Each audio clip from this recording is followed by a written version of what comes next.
Hey guys, how's it going? Let's talk about Marvel's Black Widow.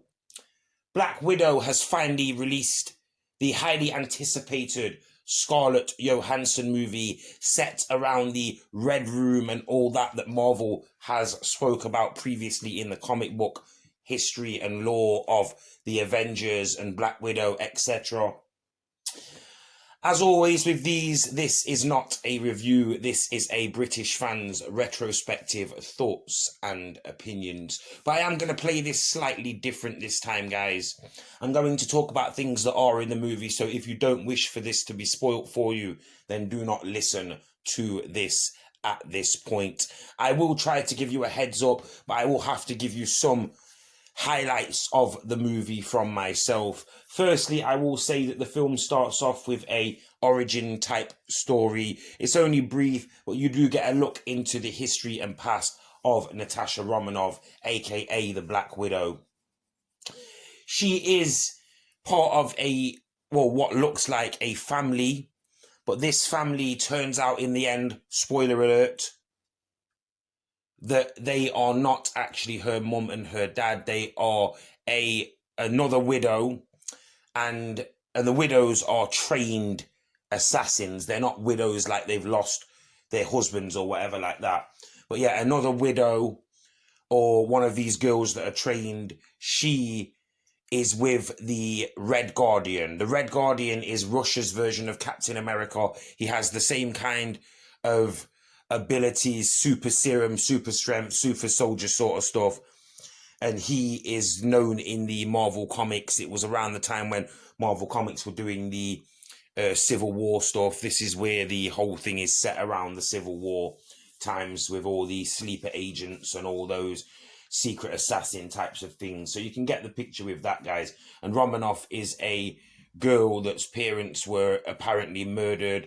There's quite a few things that go off in the movie, like spoiler alert, they do tell her, what actually happened to her mom, and she realizes things in the movie along the way of what her true purpose was supposed to have been. You get to meet her sister in this. Something that I wasn't aware of is that she has a sister. Now, I don't think that this girl is actually a real sister. She does say during the film that you're not my real sister. So I presume that although she may have believed at one time, or maybe she didn't, because by looking at when they were doing the flashbacks to being children, Natasha's character was quite aware that something wasn't right. Maybe she knew something that the little girl didn't know. Anya, or whatever her sister's name is, I forget what her name is, Helena, Anya, some kind of Russian, Ukrainian, Soviet type of name. I don't want to be insensitive and speak about something that I shouldn't be speaking about right now. For the Marvel Cinematic Universe, this wasn't the greatest movie. It wasn't a movie that I would say, oh yeah, make sure you go out there and see, because it's an absolutely fantastic movie. But then these movies have become more story-based, haven't they, guys? We knew around about the time when they started doing Endgame, etc., that the Marvel Universe was going to start altering, and it was going to become more based on story-based arcs without characters necessarily having powers, etc. You get a look into some of the training of Natasha, and it does skip forward like many years, but you get to see Natasha, like how she is feared by the guy who has issues with the Incredible Hulk. I think it's General Ross. You get to see how she is feared by people because she's highly trained, but she just wants to be left alone. It turns out that her sister, who later in life has become one of these agents, these widows, she gets hit with a gas or some kind of toxin.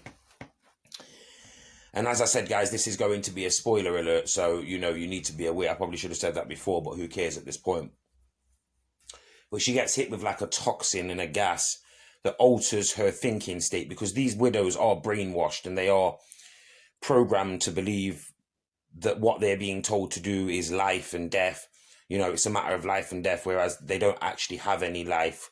They just are trained killers until they die, and they are literally means to an end when it comes to the Drago or Draco or whatever his name is, the main villain in this, which is played by spoiler alert, Ray Winston. I don't think that's a spoiler though, guys. I think the people are aware that Ray Winston is in this movie, the British actor Ray Winston, that is.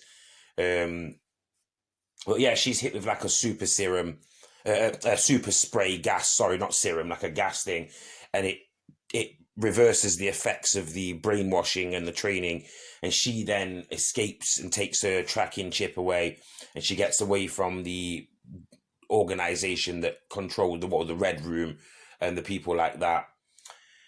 And then after a short while of time, Romanov is attacked by basically this super soldier that has been created, who wears like a mask.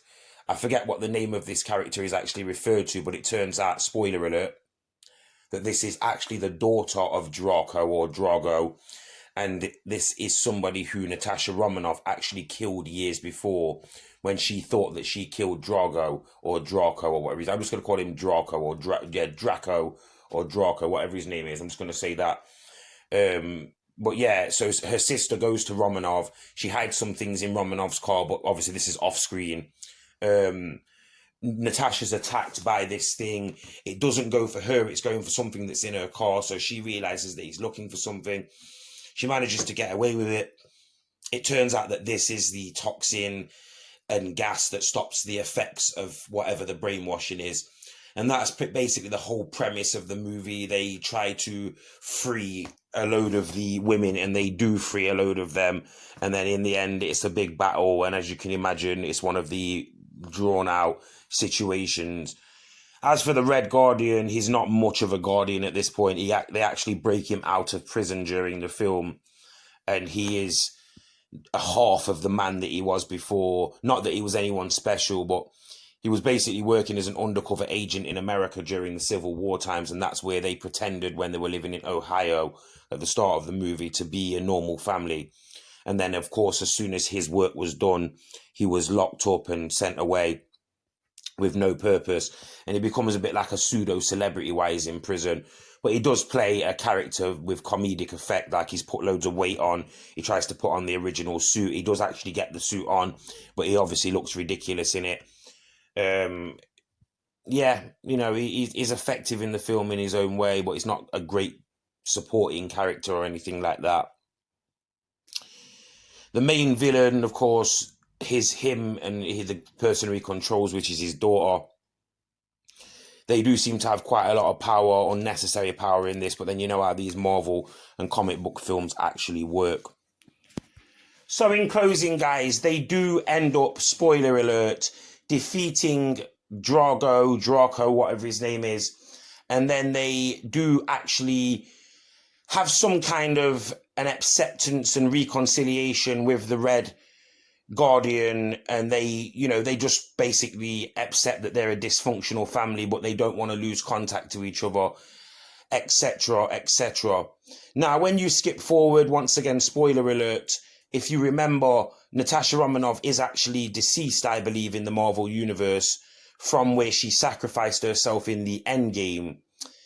But at the end of the movie, spoiler alert, they show us a post-credit scene with Hawkeye, aka Clint Barton, and they show a picture of him, and they say that he is responsible for the death of Natasha Romanoff.